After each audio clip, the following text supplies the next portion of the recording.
അങ്ങനെ കാത്തിരിപ്പിനൊടുവിൽ തെരഞ്ഞെടുപ്പ് തീയതി പ്രഖ്യാപിച്ചിരിക്കുകയാണ്. ഏപ്രിൽ 19 മുതൽ ജൂൺ 1 വരെ 7 ഘട്ടങ്ങളിലായാണ് തെരഞ്ഞെടുപ്പ് നടക്കുക. രണ്ടാം ഘട്ടത്തിൽ ഏപ്രിൽ 26-നാണ് കേരളത്തിൽ തെരഞ്ഞെടുപ്പ് നടക്കുന്നത്. അതും എപ്പോഴത്തെയും പോലെ ഒറ്റഘട്ടമായാണ്. വോട്ടെണ്ണൽ ജൂൺ 4-നാണ്. കണ്ടുവരാം തെരഞ്ഞെടുപ്പ് അരികെ.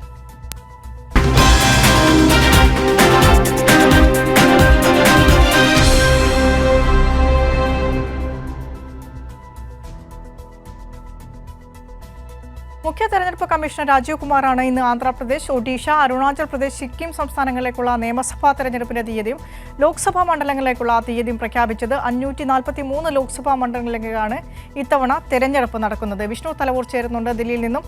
വിഷ്ണു, സമഗ്ര വിവരങ്ങൾ. വിനീഷ, രാജ്യമേറെ കാത്തിരുന്ന തെരഞ്ഞെടുപ്പ് പ്രഖ്യാപനമാണ് ഇന്ന് കേന്ദ്ര തെരഞ്ഞെടുപ്പ് കമ്മീഷൻ നടത്തിയത്. കഴിഞ്ഞ തവണത്തേതുപോലെ 7 ഘട്ടങ്ങളിലായി തന്നെയാണ് ഇത്തവണയും തെരഞ്ഞെടുപ്പ് നടക്കുക. ഏപ്രിൽ 19-നാണ് ആദ്യഘട്ട തെരഞ്ഞെടുപ്പ്. ഏപ്രിൽ 19-ന് 102 മണ്ഡലങ്ങളാണ് വിധിയെഴുതുക. അതോടൊപ്പം തന്നെ രണ്ടാം ഘട്ടമാണ് മലയാളികൾ ഉൾപ്പെടെ കാത്തിരുന്നത്. കാരണം രണ്ടാം ഘട്ടം ഏപ്രിൽ 26-ന് നടക്കുമ്പോൾ കേരളവും രണ്ടാം ഘട്ടത്തിൽ വിധിയെഴുതുന്നുണ്ട്. 89 മണ്ഡലങ്ങളാണ് ഏപ്രിൽ 26 നടക്കുന്ന രണ്ടാം ഘട്ട തെരഞ്ഞെടുപ്പിൽ വിധിയെഴുതുക. മൂന്നാം ഘട്ടം മെയ് 7-നും 4-ാം ഘട്ടം മെയ് 13-നും 5-ാം ഘട്ടം മെയ് 20-നും 6-ാം ഘട്ടം മെയ് 25-നും 7-ാം ഘട്ടം ജൂലൈ 1-നുമാണ് വോട്ടെടുപ്പ് നടക്കുക. ഇതിനുശേഷം 7-ാം ഘട്ടത്തിന് ശേഷം ജൂൺ 4-ാം തീയതിയാണ് തെരഞ്ഞെടുപ്പ് ഫലപ്രഖ്യാപനം ഉണ്ടാവുക. എന്തായാലും ഇത്തവണ തെരഞ്ഞെടുപ്പ് നടക്കുമ്പോൾ കേരളം ഉൾപ്പെടെ 22 സംസ്ഥാനങ്ങൾ ഇത്തരത്തിൽ ഒറ്റഘട്ടത്തിലാണ് വോട്ടെടുപ്പിലേക്ക് പോവുക.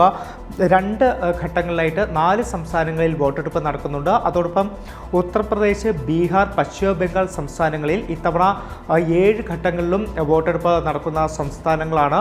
പശ്ചിമ ബംഗാളിൽ ഇത്തവണ ഒറ്റഘട്ടത്തിൽ വോട്ടെടുപ്പ് പൂർത്തിയാക്കണമെന്ന് നേരത്തെ തൃണമൂൽ കോൺഗ്രസ് കേന്ദ്ര തെരഞ്ഞെടുപ്പ് കമ്മീഷനോട് ആവശ്യപ്പെട്ടിരുന്നു. പക്ഷേ ആ ഒരു ആവശ്യം കേന്ദ്ര തെരഞ്ഞെടുപ്പ് കമ്മീഷൻ മുഖവിലക്കെടുത്തില്ല. ഇത്തവണ പശ്ചിമ ബംഗാൾ 7 ഘട്ടങ്ങളിലും തെരഞ്ഞെടുപ്പ് നടക്കുന്ന 3 സംസ്ഥാനങ്ങളിൽ ഒരു സംസ്ഥാനമാണ്. ഇന്നിപ്പോൾ ലോക്സഭാ തെരഞ്ഞെടുപ്പ് പ്രഖ്യാപിച്ചപ്പോൾ നിയമസഭാ തെരഞ്ഞെടുപ്പുകൾ കൂടി പ്രഖ്യാപിച്ചിട്ടുണ്ട്.